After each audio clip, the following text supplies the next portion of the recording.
तो दोस्तों, एक और नया दिन और मैं बलजीत परमार हाजिर हूँ एक नई कहानी, नया किस्सा लेकर। आज आपको लेके चलते हैं मुंबई।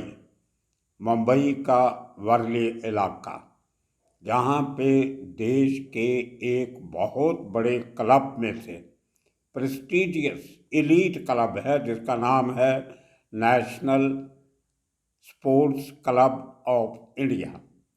बेसिकली ये क्लब मुंबई का नहीं है, रजिस्टर्ड न्यू दिल्ली में है। दिल्ली में क्लब बहुत ही बड़ा एलीट क्लब माना जाता है, लेकिन दिल्ली में जो और बड़े क्लब्स हैं उनके सामने शायद थोड़ा सा कहीं छोटा पड़ता है। लेकिन मुंबई में इसकी मेंबरशिप पेरेंट बॉडी से भी ज़्यादा है और फीस भी दिल्ली के मुकाबले बहुत ज़्यादा है। बहुत पुराने क्लब में से एक है हिंदुस्तान के। आप उसकी अगर उसकी जो प्राथमिक मेंबरशिप है, जब आपको उस क्लब का मेंबर बनना पड़ता है तो कितने पैसे देने पड़ते हैं वो सुन के आप दंग रह जाओगे। 80 लाख रुपया आपको उस क्लब का मेंबर बनने के लिए देना पड़ता है। ये आज की फिगर है, लेकिन आज से 25 साल पहले, 30 साल पहले जो लोग मेंबर बने थे वो 1 लाख, 1.5 लाख, 2 लाख, फिर 5 लाख हुआ, फिर 10 लाख हुआ। ऐसे हर साल ये जो लाइफ मेंबरशिप है वो बढ़ती गई। उसके अलावा आपको हर साल 15,000 रुपया फीस देनी पड़ती है क्लब की मेंबरशिप को जारी रखने के लिए।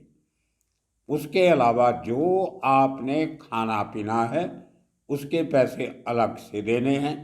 स्पोर्ट्स फैसिलिटी आपको फ्री में मिलती हैं। जो कमरे हैं वहाँ पे रहने के लिए, शायद इतने बेहतरीन कमरे मुंबई के किसी 7 स्टार होटल में भी नहीं होंगे। तो इतना बड़ा प्रेस्टिजियस क्लब और इतनी बड़ा एरिया उसके पास। एक ज़माने में वहाँ पे एक स्टेडियम हुआ करता था जिसका नाम था वीपी स्टेडियम, वल्लभ भाई पटेल स्टेडियम।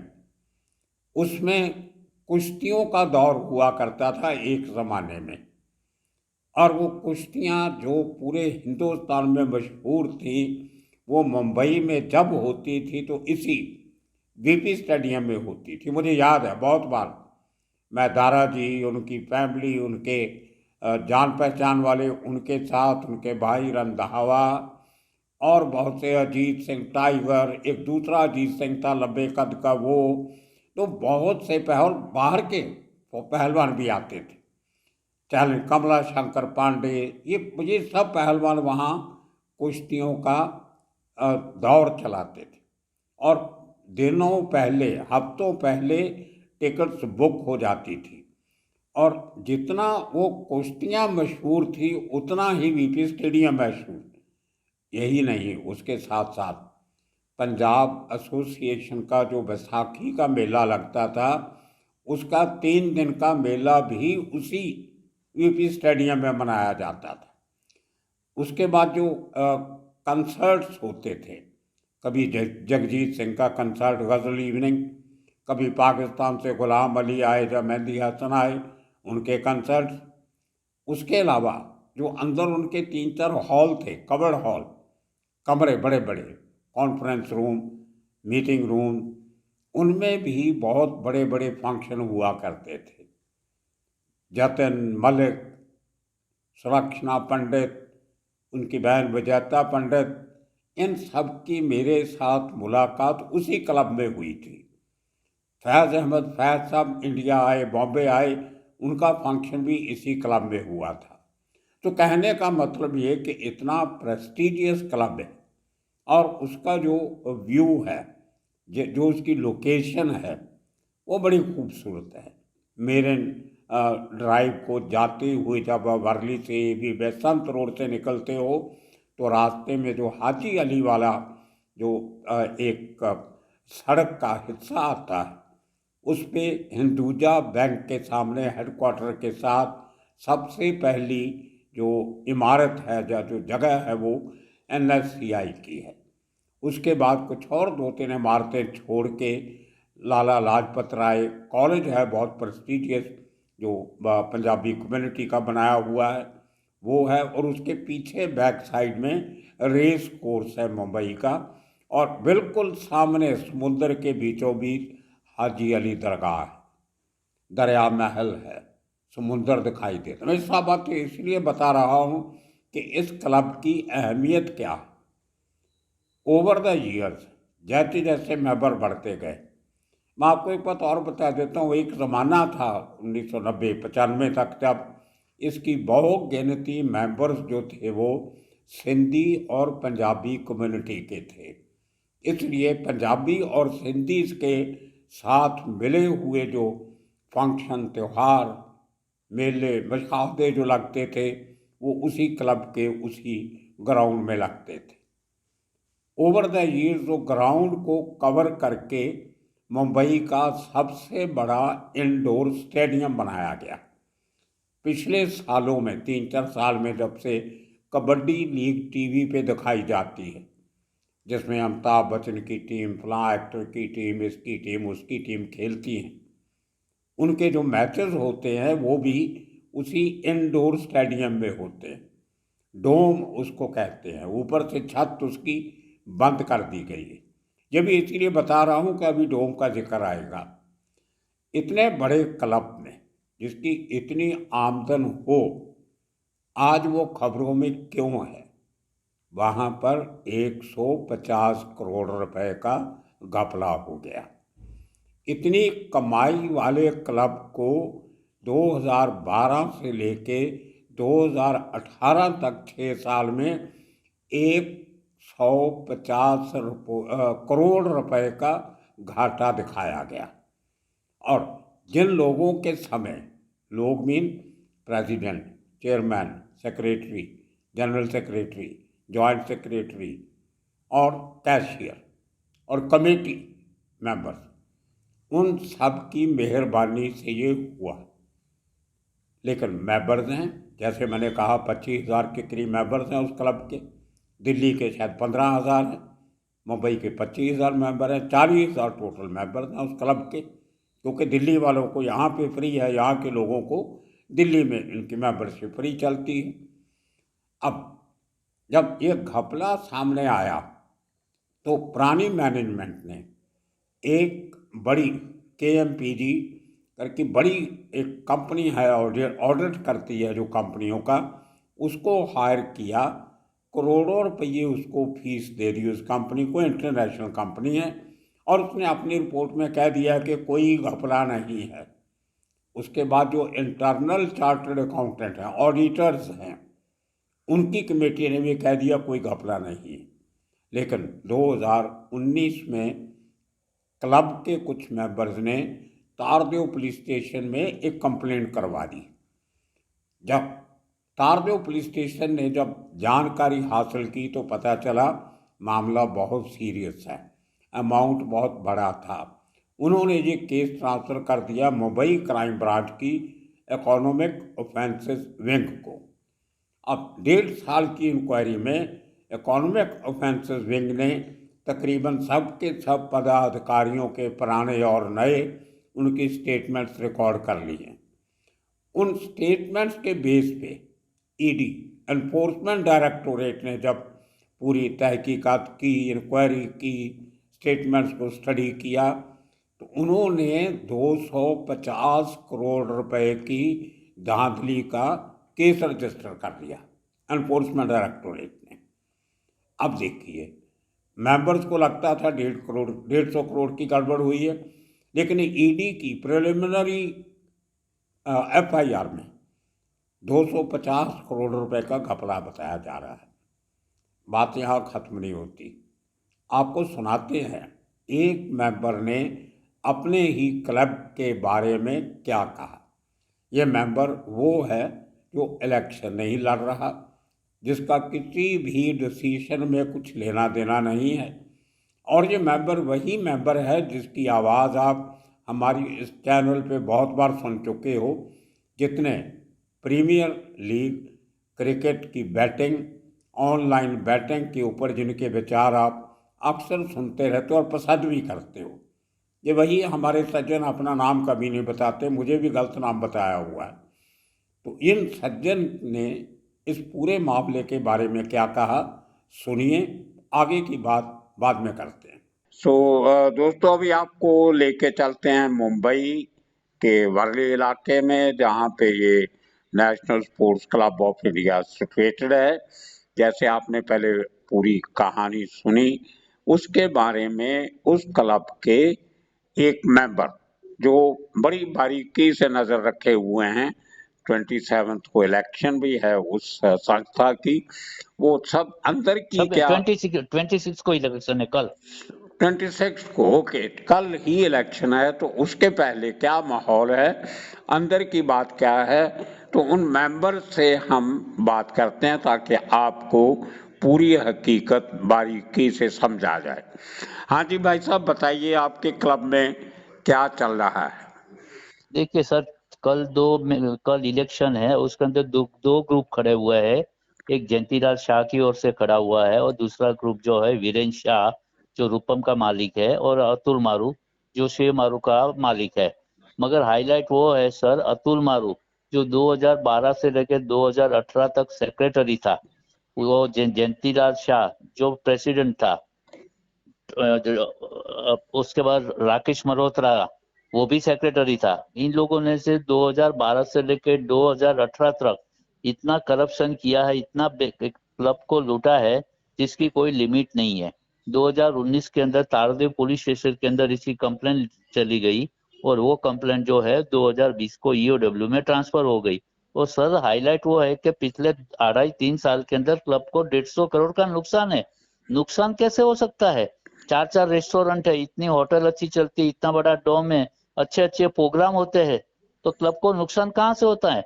कोई बोलने वाला नहीं इन लोगों को, सब मिलजुल के खाने वाले लोग हैं। अच्छा, 150 करोड़ का नुकसान शो किया इन्होंने। हाँ जी सर, हाँ जी सर, 150 करोड़ का नुकसान है।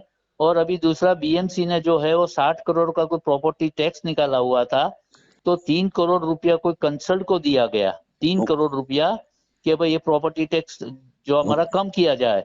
और टैक्स कम हो गया, टैक्स जो है 32 करोड़ हो गया। मगर 3 करोड़ जो दिया गया कंसल्ट को, वो भी तो पैसा बीएमसी का ऑफिसर को ऊपर से ही पैसा गया होगा ना। बिल्कुल। और नुकसान कैसे होगा? आज 15,000 मेंबर जो है बॉम्बे का है, 5,000 मेंबर जो है वो क्लब का है। इसके अलावा बॉम्बे के अंदर भी बहुत क्लब है, मगर हमारी जो क्लब एक रेप्यूटेड क्लब है। और वहाँ IPS officer, IAS officer, police officer, business, बड़े बड़े बिजनेसमैन आते हैं, वो आते हैं। अगर ये लोग बिजनेसमैन ही जब कमिटी में होते हैं, अगर वो लोग ही चोरी करेंगे तो हम लोग का क्या? हम तो क्लब मेंबर है। हाँ, तो इसका बराबर इंक्वायरी होना चाहिए सर। नहीं, और कुछ ईओडब्ल्यू कर रहा है ना इंक्वायरी इसकी, हाँ ईडी देखिए भी शायद 2000, कर रहा है हाँ कुछ। ईडी के अंदर 240 करोड़ का कुछ ईडी ने रजिस्टर्ड किया हुआ है केस है। और ईएडब्ल्यू के पास जो है 56,000 करोड़ का लॉस है, किया हुआ है। और ओके। उसका सीआर नंबर है 48/2020। जो ओके। ईएडब्ल्यू के अंदर जयंतीलाल शाह का नाम है, राकेश मल्होत्रा का नाम है। उसके अलावा हाईलाइट वो है सर, जिसको जिसको कमीशन गया हुआ है, एक मिनट, हाँ। जिसने जिसने वाउचर पे साइन किया है, जिसको जिसको कमीशन गया है, वो सब हम लोग को मालूम है। मेहुल शाह है, दिलीप वरदान है, राकेश मल्होत्रा है, उर्मानी बरमूचा, वो तो एक्सपायर हो चुका है, कमलेश तलरेजा है, अतुल मारू है, दिलीप वरदान है, राकेश, दिलीप वरदान है, एक मिनट और भी है, एक सेकंड सर। ओके। एक क्लब के अंदर हम लोग को क्या, एक मिनट, अभिनव गुप्ता है, मोनिश बंसाली है, अब्बास कॉन्ट्रैक्टर है। अमिताभ गुप्ता, वो जो पुलिस ऑफिसर, वो है जो नहीं वो और है नहीं है कोई? सर, नहीं वो नहीं, जो तो पुणे का कमिश्नर था, वो ओके। नहीं। ये दूसरा है, मोनिश बंसाली है, अब्बास ओके। कॉन्ट्रैक्टर है, कार्तिक परमार है, श्याम निचानी है, वो तो एक्सपायर हो गया है। और ये ओके। बहुत लोगों को जो ऊपर से जो पैसा दिया गया है, और ये पैसा जो है जयंतीलाल शाह ये बोलता है कि मेरे को तो कुछ मिला ही नहीं, मैंने तो कहीं वाउचर में साइन किया ही नहीं है। अरे आप ओके। प्रेसिडेंट हो, आप प्रेसिडेंट के होते हुए 6 साल के अंदर आपने 40-40 करोड़ का फ्लैट लिया, आपने बड़ी बड़ी गाड़ियां ली, वो पैसा आया कहाँ से? ओके। क्लब का ही पैसा है ना। जहाँ 25 रुपए की चीज होती है उसका 100 रुपए का वाउचर बनाया, जहाँ 5 करोड़ का फर्नीचर बनता है वो 15 करोड़ का बनाया। जो भी है ऊपर वाला कॉन्ट्रैक्टर तो आपको ऊपर का ही पैसा दे ना। ईओडब्ल्यू की इन्वेस्टिगेशन कर चुके हैं और अतुल माथुर ये बोल रहा है कि मेरा कोई रोल नहीं है। अतुल ओके। माथुर का भी स्टेटमेंट 2 बार यूट्यूब पे आ चुका है। भाई अगर तुम्हारा कोई रोल नहीं है, वो ये बोलता है कि ईओडब्ल्यू ने हमको खाली स्टेटमेंट के लिए बुलाया गया था। ओके। देखो ईओडब्ल्यू हो, ईडी हो या सीबीआई हो, कोई भी एजेंसी होती है, पहले आपको स्टेटमेंट के लिए ही बुलाती है, बिल्कुल फिर वो इन्वेस्टिगेशन करेगी कि इसमें सच क्या है झूठ क्या है। इतना बिल्कुल। पब्लिक का पैसा आपने लूटा हुआ है, तो कल इलेक्शन है और 2 ग्रुप इसके अंदर है। अभी जो दोनों में से कौन सा ग्रुप आता है वो देखना है। जयंतीलाल शाह का ग्रुप आता है या अतुल मारू का ग्रुप आता है। वो तो वापिस चोरी तो ये लोग करने वाला ही है। बिल्कुल। अभी हमारा तो कहने का मतलब यही है कि इसके अंदर ईओडब्ल्यू के नहीं, इसके अंदर सीबीआई जांच होनी चाहिए। ईडी के अंदर ईडी फॉरेन एक्सचेंज है, यहाँ फॉरेन ट्रांजेक्शन भी हुआ है, क्योंकि ओके। 2 ग्रुप है वो चोरी, क्योंकि आगे चोरी कर चुके हैं लोग। और ये लोग चोरी करने के बाद बोलते हैं हमारा तो कहीं वाउचर में साइन नहीं है, हमने ये नहीं किया है। अरे चोर कहीं छोड़ेगा निशान? अरे कुछ ना कुछ तो निशानी छोड़ दिया हुआ है। बिल्कुल। ईओडब्ल्यू के अंदर बराबर इंक्वायरी चल रही है, सबका स्टेटमेंट लिया जा रहा है। तो इसके अंदर तो मैं बोलता हूँ सीबीआई का इंक्वायरी होना चाहिए। आज 50 करोड़ 55 करोड़ का जब ऑफिशियली तुमने कंप्लेन किया है, और हाईलाइट वो है कि जयंतीलाल प्रेसिडेंट था, अतुल मारू सेक्रेटरी था, मल्होत्रा था वो जॉइंट सेक्रेटरी था। मगर ये कंप्लेंट जब लॉन्च हो गई 2019 के अंदर तारदेव पुलिस स्टेशन के अंदर, उसका अतुल मारू ने उसका नाम नहीं डाला। अरे ओके। जब तुम सेक्रेटरी हो, प्रेसिडेंट हो, तुम्हारा घर के अंदर क्या हो रहा है तुमको मालूम नहीं है क्या? ये बहुत बिल्कुल। से मेंबर ऐसे हैं, वो चाहते हैं कि छोड़ो ना, अभी 5 अपने को क्या करते हैं, अब तो रात को आना है, खाना है, पीना है, चला जाना है। इसका बिल्कुल। इन्वेस्टिगेशन बराबर होना चाहिए। जब बड़े लोग इतनी चोरी करेंगे तो छोटे लोग कहाँ जाएंगे? कि साल की मेंबरशिप फीस क्या है क्लब की? इसकी साल की फीस है 80 लाख रुपए मेंबरशिप है दिल्ली की और इसकी। और हर साल मेरे हिसाब से कम 2 से 3 हजार मेंबर बनते हैं। 80 लाख? 80 लाख हाँ जी, मेंबरशिप फीस? हाँ जी, 80 लाख रुपया उसकी मेंबरशिप है। और हर साल की 15 हजार रुपया उसकी में फीस है। आप ओके। सोचो, अभी 20 हजार मेंबर है, तो 15 हजार रुपया उसका जो फीस का आता है, तो कितना रुपया होता है? वो 3 करोड़ होता है। हाँ। दिल्ली का 5 हजार का अलग है। तो चोरी तो हर जगह पे हो रही है। अभी हमारा तो एक ही कमिटी, मैं भी कल वोट करने जाने वाला हूँ। मैं किसको वोट नहीं करूंगा ये नहीं बोलूंगा, क्योंकि दोनों चोर है, बिल्कुल।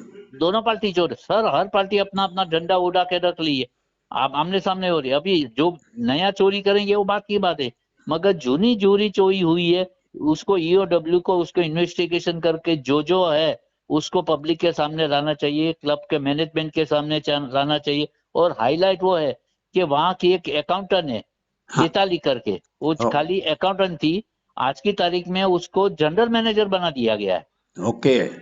कोई अकाउंटेंट को कभी कोई जनरल मैनेजर बनाता है क्या? वाह। ये सब मेंबर जो भी क्लब में आता है कमेटी में, हर आदमी चोरी करता है। बोलिए सर, कुछ आप अपना हिसाब से तो यही है कि जिसने जिसे वाउचर पे साइन किया है उसका ईओडब्ल्यू इन्वेस्टिगेशन बराबर कर रहा है। और ये लोग बोल रहे हैं कि ईओडब्ल्यू में कुछ नहीं होगा, तो देखते हैं अभी ईओडब्ल्यू क्या करता है कि नहीं करता है। तो हम आपकी कभी बात होती है कभी ईओडब्ल्यू में? कहीं आप गए आप लोग? मेरा भी ऑफिसर से 2-3 बार बात हुआ है। हाँ। उसने बोला हुआ है सर आप टेंशन मत लो, हमारे पास इन्वेस्ट, देखो सर, ईडी हो, ईओडब्ल्यू हो, सीबीआई हो, एनआईए हो, एनएसए हो, ये जितनी इन्वेस्टिगेशन कंपनी होती है उसके पास प्रूफ होता है तो ही वो आपको बुलाते हैं। बिल्कुल। बिगर तो प्रूफ आगे कितना लोकल टाइम पुलिस। लगेगा आपको लगता है कि ईओडब्ल्यू लेगा? कितने अभी देखो महीने? और मेरे हिसाब से जो ऑफिसर से मेरा कल बात हुआ है, एक्चुअली 1-2 दिन के अंदर ही। और दूसरा जो एक आदमी है इसका, टोनी मल्होत्रा, वो इंडिया छोड़ के जाने की फिराक में है। वो बात भी ईओडब्ल्यू वाले को मालूम है कि वो जो उसको हिंट किसने दिया, वो हमको कुछ, मेरे को कुछ बोलना नहीं है। मगर हम तो इसमें सेफ इन्वेस्टिगेशन चाहते हैं। और जिसने जिसने चोरी किया है सबको अंदर डालो। जयंतीलाल शाह को अंदर डालो, चोरी किया है, मल्होत्रा को अंदर डालो, अतुल मारू को डालो। वीरेंद्र शाह ने किया कि नहीं है वो मैं उसके बारे में, क्योंकि वीरेंद्र शाह का भी पिक्चर, आज की तारीख में प्रेसिडेंट वीरेंद्र शाह है और अतुल मारू जो है सेक्रेटरी है। ओके। एक जमाने में जयंतीलाल शाह और अतुल मारू एक ही टेबल पे खाना खाते थे, हाँ। आज वो दोनों दुश्मन हो चुके हैं। अरे वाह। दुश्मनी क्यों हुई? क्योंकि उसने, अतुल मारू ने जयंतीलाल शाह और दूसरे के अगेंस्ट में कंप्लेन लिखाई। अरे भाई तू भी उस टाइम पे तो तुम भी तो कमिटी में थे, तुमको भी बिल्कुल। तो कुछ मिला होगा, ऐसा तो नहीं है कुछ नहीं मिला होगा। बिल्कुल। इसका बस मेरे को और कुछ नहीं, इसका इन्वेस्टिगेशन होना चाहिए। और जो कॉन्ट्रैक्टर ने पैसा लिया है, अब्बास, चाहे वो अब्बास कॉन्ट्रैक्टर हो या कोई भी हो, ईओडब्ल्यू ने सबका स्टेटमेंट दिया हुआ है और ईओडब्ल्यू इन्वेस्टिगेशन बराबर कर रही है, आमने सामने बिठा के करेगी। क्या कर, इसके देखो बहुत जल्दी इसका फैसला होगा। ये लोग जितना उछल रहे हैं कि हमारा कुछ नहीं होगा, हमारा कुछ नहीं होगा, ये सबका बॉम्ब फटेगा। ईओडब्ल्यू के अलावा ईडी के अंदर भी 240 करोड़ रुपए का जो है हाँ वो ईडी ने भी ये केस किया हुआ है। ठीक है, ठीक। तो दोस्तों, सुना आपने हमारे इन जानकार सज्जन ने क्या कहा। अब इस सब को लेके कल इस क्लब की इलेक्शन है। जिन लोगों के समय पे इतना बड़ा घपला हुआ, उनमें से कुछ लोग दूसरी पार्टी के साथ मिलके दोबारा फिर इलेक्शन लड़ रहे हैं। कमाल की बात है, पहले उधर से कमाया, अब नहीं। शायद उनको लगता है कि पुराने लोग, जो ग्रुप था एक, जो उनका एक कॉटरी थी, वो हार जाएगी, तो वो बाजी मार के दूसरी तरफ चले गए, आया राम गया राम हो गए और दूसरे ग्रुप के साथ मिलके लड़ रहे हैं। दूसरा ग्रुप कौन है? वीरेंद्र शाह, जो बहुत बड़ा बिजनेसमैन है मुंबई का। रूपम स्टोर आपको याद होगा, मुंबई पुलिस हेडक्वार्टर के बिल्कुल सामने, जिसके भाई का मर्डर अंडरवर्ल्ड ने कर दिया था। काफ़ी कंट्रोवर्शियल फिगर रहा है, लेकिन इस इलेक्शन में वो अपना ग्रुप लेके मैदान में उतरा और पुराने सज्जन इस ग्रुप के साथ मिल गए। मैं किसी की पॉलिटिक्स में नहीं पढ़ना चाहता हूँ, उनकी मर्जी, कोई लड़े कोई हारे कोई जीते। मैं बहुत सालों से क्लब में गया भी कभी नहीं, लेकिन कल की इलेक्शन देखने वाली होगी। क्या वही ग्रुप जो 150 करोड़ या ईडी की माने तो 250 करोड़ की हेरा फेरी में शामिल था, वो दोबारा जीत के आता है, जहाँ नया ग्रुप जो शायद इसी कवायद को चालू रखेगा, वो जीत के आता है। तो इंतज़ार कीजिए कल तक, आपको इस कल की इलेक्शन की खबर जरूर सुनाएंगे, साथ के साथ एक नए एपिसोड के साथ। तब के तब तक आप सबका बहुत बहुत शुक्रिया, धन्यवाद।